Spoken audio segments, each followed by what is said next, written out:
Morning student, myself Preeti Kohli will be continue our theme 7, changing cultural tradition. Today we will take our topic reading the universe. ब्रह्मांड को पढ़ना.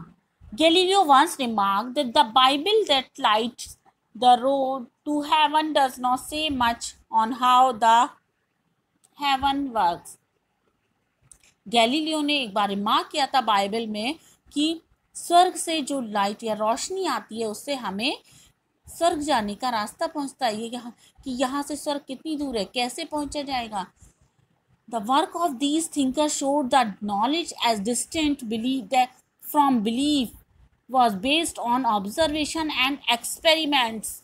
इस तरह से जो ये कार्य हैं थिंकर्स के द्वारा या हमारे थिंकर्स के द्वारा जो ये नॉलेज या ये जो ज्ञान दिया गया है, दिखाया गया है, और इनके जो विश्वास थे उनको ऑब्जर्व करके इस एक्सपेरिमेंट के रूप में इनको अपनाया गया है. Once the scientist had shown the way experiments and investigation into what came to be called physics, chemistry and biology expanded rapidly.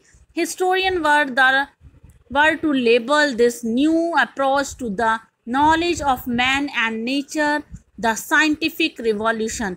इस तरह से जितने भी हमारे साइंटिस्ट हैं उन्होंने जो ये अपने इन्वेस्टिगेशंस या अपने एक्सपेरिमेंट्स के द्वारा जो हमें ये रास्ता दिखाया है उसे फिजिक्स, केमिस्ट्री और बायोलॉजी को उन्होंने तेज़ी से इसमें एक्सपेंड किया है. हिस्टोरियंस के द्वारा ये नई नॉलेज या नई ज्ञान जो नेचर ज्ञान मैन को तक पहुंचाया है उसको साइंटिफिक रिवॉल्यूशन या वैज्ञानिक क्रांति के रूप में जाना जाता है. Consequently in the minds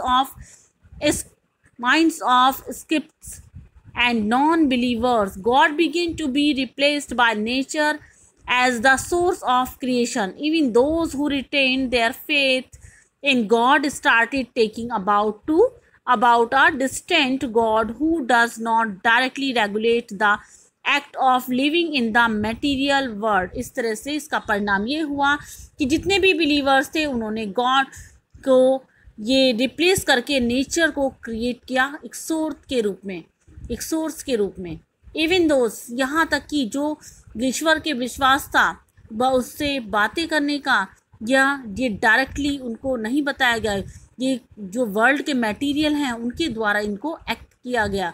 such ideas, कुछ ऐसे आइडियाज़ हैं जो पॉपुलर हुए हैं थ्रू साइंटिफिक सोसाइटीज़ के द्वारा, उनको भी इस्टेब्लिश किया गया. और ये जो पार्ट यहाँ पर पेरिस एकेडमी के द्वारा 1670 में पेरिस एकेडमी इस्टेब्लिश की गई और उसके द्वारा भी बहुत सारे यहाँ पर लेक्चर्स कंडक्ट किए गए, एक्सपेरिमेंट पब्लिक व्यू जो थे उनको कंडक्ट किया गया.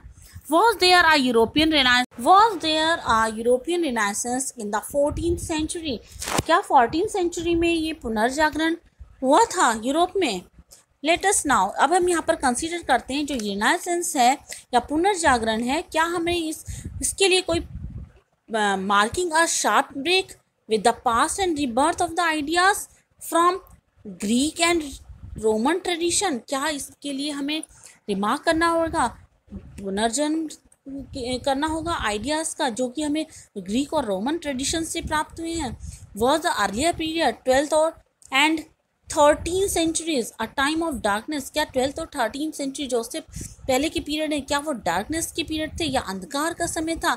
जो वहाँ के रिसेंट राइटर्स थे उन्होंने ये सजेस्ट किया है, ये बताया है कि जो यहाँ के शार्प जो डिफरेंसेस थे इस पीरियड में जो भी वहाँ पर प्रेसिडेंट किए गए उनके द्वारा जो यूज़ किया गया वो रिनाइसेंस इम्प्लाइज किया गया, क्योंकि ग्रीक और रोमन सिविलाइजेशन जो थी उसका दोबारा रिबॉर्न हुआ था या उनका दोबारा रिबर्थ हुआ था. और स्कॉलर्स जो आर्टिस्ट थे इस पीरियड में उन्होंने अपने यहाँ पर क्रिश्चियन वर्ल्ड व्यूज़ के द्वारा क्रिश्चियंस को अपने जो प्री क्रिश्चियंस जो थे उनके द्वारा वर्ल्ड में पूरे संसार में क्रिश्चियंस के लिए एक ही विचारधारा बनाई थी. Both arguments were exaggerated scholars in earlier centuries and had familiar with Greek and Roman culture and religion continue to be a very important part of people. जो वहाँ पर लोग रहते थे उनके लिए ये पार्ट बहुत ही इम्पॉर्टेंट था. To contrast the Renaissance इस तरह से जो रिनाइसेंस था, पुनर्जागरण जो था, वो एक डायनामिक या नाटकीय प्रक्रिया थी आर्टिस्टिक क्रिएटिविटी के लिए। जो मिडिल एज थी इस पीरियड में, वो भी यहाँ पर उसका डेवलपमेंट भी बहुत ही कम था। Many elements associated with the renaissance in Italy can be traced back to the 12th and 13th century. 12 और 13th सेंचुरी में भी जो भी हमें एलिमेंट इससे एसोसिएटेड हैं वो भी पुनर्जागरण में ही आते हैं। ये बहुत सारे जो हिस्टोरियंस हैं उन्होंने भी 9th सेंचुरी में फ्रांस में सिमिलर लिटरेरी और जो भी वहाँ पर आर्टिस्टिक जो उनके विचारधारा थी उनको वो जो पनपती है उसको भी पुनर्जागरण में ही रखा है। इस तरह से जो भी क्लासिकल थी, जो नए नए आइडियाज थी, जो भी उनको शेप दी गई, जो classical civilisation Rome. An important change, इस इम्पॉर्टेंट चेंज ये था कि यहाँ पर इस टाइम पर धीरे धीरे जो प्राइवेट और पब्लिक स्पेयर्स लाइफ के वो सेपरेट हो गए थे। Publicly sphere means the area of government and the formal religion, the private sphere include the family and personal religion. जो पब्लिक स्पेयर था उसका मतलब था गवर्नमेंट से रिलेटेड जो धर्म है, और जो प्राइवेट से स्पेयर से मीन्स इसमें इंक्लूड थे फैमिली एंड पर्सनल रिलीजन। ये सब सेपरेट हो गए थे। The individual had a private as well as a public role. He was not simply a member of one of the three order. He was also a person in his own right. वो जो इस तरह से वो 3 orders में नहीं थे, उन्होंने अपने आप को ऑल्सो ओन राइट, अपने अधिकारों को खुद उन्होंने एक्सप्रेस किया। An artist was not just a member of a guild, he was known for himself. एक आर्टिस्ट वो सिर्फ गिल्ड का ही मेंबर नहीं था, अब वो सिर्फ अपने अधिकारों से जाना जाता था।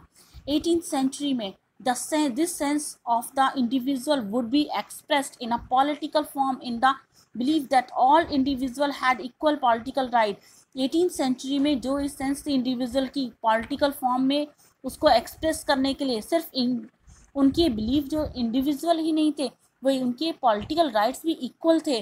और एक अनदर डेवलपमेंट यही था कि different religion of Europe started to have their separate sense of identity based on language. Language के अकॉर्डिंग उनकी सभी की आइडेंटिटी सेपरेट थी, सबकी अंदर अलग अलग अपनी पहचान थी। Europe earlier united partly by the Roman Empire and later by Latin and Christianity was now dissolved into state, each unity by a common language।